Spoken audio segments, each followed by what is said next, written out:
Shalom, shalom, escolhidos de Deus. Espero que vocês estejam bem. Que Deus abençoe você, sua casa, sua família.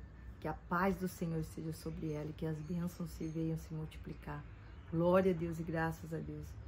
Eu quero que você entenda, que você peça discernimento a Deus daquilo que Ele está fazendo sobre sua vida, na sua casa, na sua trajetória, naquilo que Ele te prometeu, como Deus está te preparando. Peça discernimento a Ele. Deus está no controle de tudo. Ele não perdeu o controle de nada. Ele é soberano, Ele é poderoso, Ele faz. Hoje eu quero falar um pouco sobre a soberania de Deus e de quem nós somos diante de Deus. Olha a palavra que o Espírito Santo ontem me entregou. Gênesis capítulo 2, do versículo 4 ao versículo 7. Olha o que diz. O jardim do Éden. Quando o Senhor Deus fez o céu e a terra, não havia brotado nem capim nem plantas, pois o Senhor ainda não tinha mandado chuvas. E não havia ninguém para cultivar a terra, mas da terra saiu uma corrente de água que regava o chão. Então, do pó da terra, o Senhor formou o ser humano. O Senhor soprou no nariz dele a respiração de vida e assim ele se tornou um ser vivo. Olha que palavra poderosa, né? Então foi do pó da terra que Deus nos fez. Será que Deus, né? A gente acha que a gente é grande coisa, às vezes a vaidade, a soberba no nosso coração começa a crescer, começa a achar que é alguma coisa, começa a achar que é poderoso. Só que entenda, Deus nos formou do pó. Será que Ele é poder? Será? Como que é a grandeza, o poder de Deus, né? Perante o que nós somos, que é o pó, né? Olha o que diz sobre a soberania de Deus. Significa que Ele tem o poder e autoridade e controle supremo sobre toda a criação. Glória a Deus. O universo, a vida de cada pessoa. Implica que Ele governa todas as coisas de acordo com um plano divino. Então, é de acordo com um plano, então Ele governa tudo, né? Nada acontece fora do seu conhecimento ou propósito. E Ele está acima de todas as leis e circunstâncias, não estando limitado pelo tempo ou espaço. Essa crença é central para muitas religiões de teologia, como o calvinismo, e traz a esperança e a confiança para os fiéis em meio ao sofrimento. Glória a Deus. Então Deus está sob o controle de tudo, o controle supremo, nada. A palavra diz que nenhuma folha da árvore cai sem a permissão de Deus. Então está tudo sobre o controle dele. Salmos, capítulo 30, versículo 9, diz assim: se eu morrer, se eu descer a cova, que vantagem haverá? Acaso o pó te louvará? Proclamará a tua fidelidade? Olha que palavra poderosa. Acaso o pó te louvará? Quando ele fala se eu morrer, aqui vem uma questão de morte espiritual. Se eu descer a cova, que vantagem haverá? Porque todos os planos ali já se acabam. Fé. Acaso o pó te louvará? A carne nossa não louva a Deus, não adora a Deus, não glorifica a Deus, porque a gente acha que é nosso mérito. A gente fala, não, eu consegui, eu venci, foi eu. Não. Agora, quando o Espírito de Deus, ele sim louva a Deus, né? 2 João capítulo 4, versículo 24, diz, Deus é Espírito. E é necessário que os seus adoradores adorem em espírito e em verdade. Então, Deus é Espírito. Então, para louvar a Deus, precisa ser o Espírito Santo, né? Você já viu? Vem carnal, louvar a Deus, ser grato a Deus e saber que tudo Deus que foi na vida dele, que fez, não. Então, é uma pessoa que tem a graça, que tem o Espírito de Deus, que louva a Deus e que glorifica a Deus. Deus nos fez para que nós possamos glorificar o nome dele através das nossas vidas. E é através do Espírito e em verdade, na palavra, né? Uma pessoa que ama a Deus, ela obedece os mandamentos. Então ela adora em espírito e em verdade, né? Quando a pessoa glorifica, quando a pessoa ela chora a presença de Deus, isso é sentir, isso é ter a graça, o Espírito Santo de Deus. Às vezes, né, na igreja, a gente vê dois exemplos. Uma pessoa que está lá glorificando a Deus, falando em novas línguas, está orando, está ajoelhada, está chorando, está glorificando, falando glória a Deus, aleluia. E tem outras que estão paradas, né, olhando, percebendo, analisando a vida do outro, está observando a saia de um, a roupa de outro, o tênis de um, o jeito que o outro louva. Existem dois tipos de pessoa: aqueles que vão para adorar em espírito e em verdade, e aqueles que vão na carne, nem sabendo, fazendo o que está lá, não sabe para onde está indo, né? Tá lá em carne só, não está adorando, não está fazendo nada, está reparando na vida dos outros, está fofocando. Existem dois tipos de pessoas, né, dentro da igreja. O pó, a carne, não louva a Deus, né? Gênesis capítulo 3, versículo 19 diz: com o suor do seu rosto você comerá o seu pão, até que volte à terra, visto que dela foi tirado. Olha isso. Porque você é pó e ao pó voltará. A gente tem que entender, às vezes, o nosso lugar. Entender o poder e a grandeza de Deus, que nós não somos nada. A gente não tem entendimento de nada, a gente só sabe daquilo que está na nossa frente.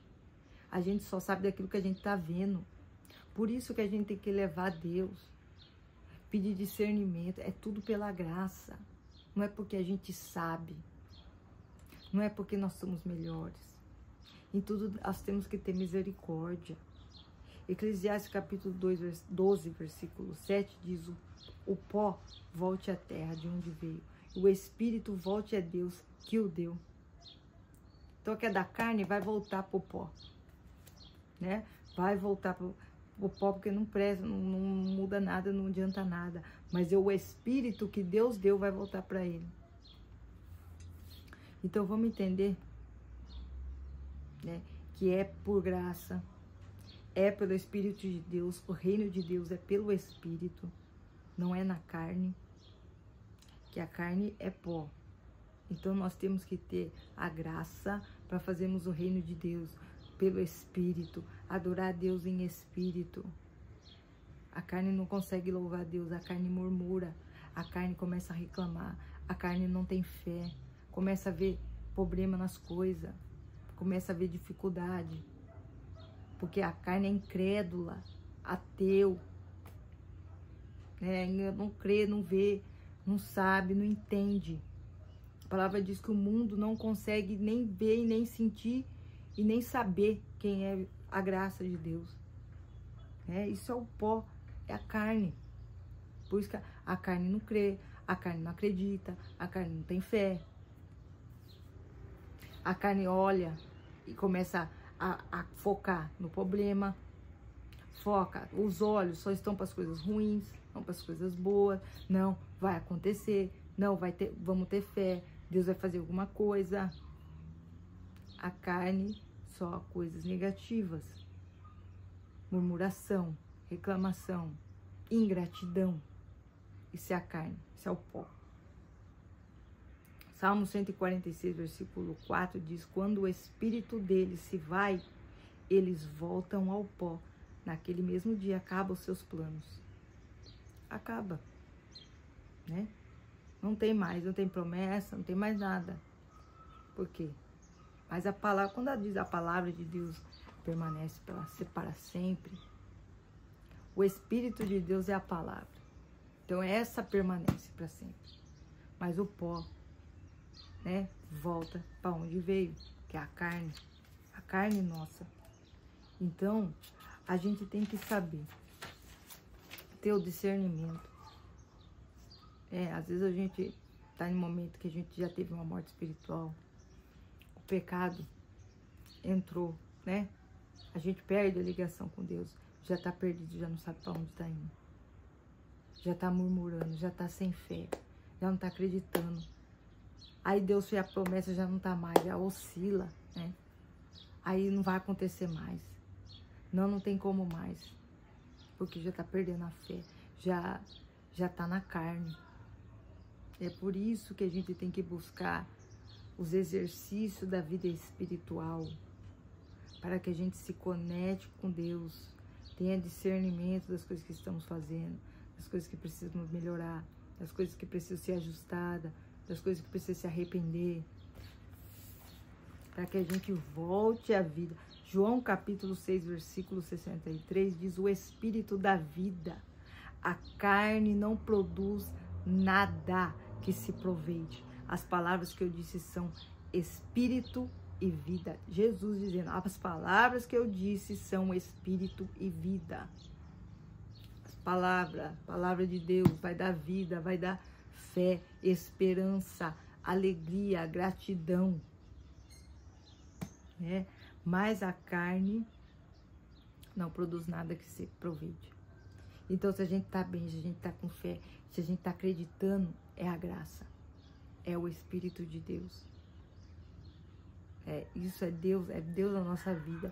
É você não perder a fé em meio a circunstâncias, de situações difíceis. Você está com fé. Não, Deus vai acontecer, Deus vai fazer. Romanos capítulo 8, versículo 9 diz: entretanto, vocês estão sob o domínio, não estão sob o domínio da carne, mas do Espírito. Se de fato o Espírito de Deus habita em vocês. E se alguém não tem o Espírito de Cristo, não pertence a Cristo. Muitas vezes tem várias pessoas que frequentam a igreja, mas não pertencem a Cristo. É necessário ter a graça de Deus, o Espírito, para pertencer. Senão a pessoa não sabe para onde está indo, não sabe o que está falando, não tem o discernimento do que é o mal, do que é o bem, não sabe o que é a força maligna, não sabe. A pessoa precisa precisa pertencer a Cristo. Muitas das vezes não pertence, não sabe como funciona, porque tem que ter a graça de Deus, tem que ter o Espírito ali que convence, que ensina, que glorifica a Deus, que tem fé, que tem alegria, que tem amor. Amém? Em nome de Jesus, essa é a palavra que o Espírito Santo me entregou. Que a gente hoje tenha discernimento, que a gente saiba que nós, a carne, não tem nada que se aproveite, que é pela graça, é pelo Espírito de Deus, é pela misericórdia. Que a gente diminua a carne, a soberba, a vaidade, diminua para que a glória de Deus cresça, para que Ele cresça e a gente desapareça, em nome de Jesus. Deixa eu orar por você. Pai, em nome de Jesus, tem misericórdia de nós, sabe? O Senhor sabe que a carne não tem nada que se aproveite, que a gente precisa da graça para fazer o Teu reino, precisa da graça, Senhor, para a gente se libertar do mal, para a gente ter discernimento, para a gente ter fé, esperança e amor, e o reino de Deus ser praticado na terra, em nome de Jesus. Tem misericórdia, perdoa nossas transgressões, nossos pecados, coloca humildade no nosso coração, assim eu te peço, desde já te agradeço, em nome do Pai, do Filho e do Espírito Santo. Amém, glória a Deus e graças a Deus. Repete esse versículo comigo: uns confiam em carros, outros em cavalos, mas nós faremos menção do nome do Senhor nosso Deus. Que Deus abençoe você, até o próximo vídeo, se assim Deus permitir.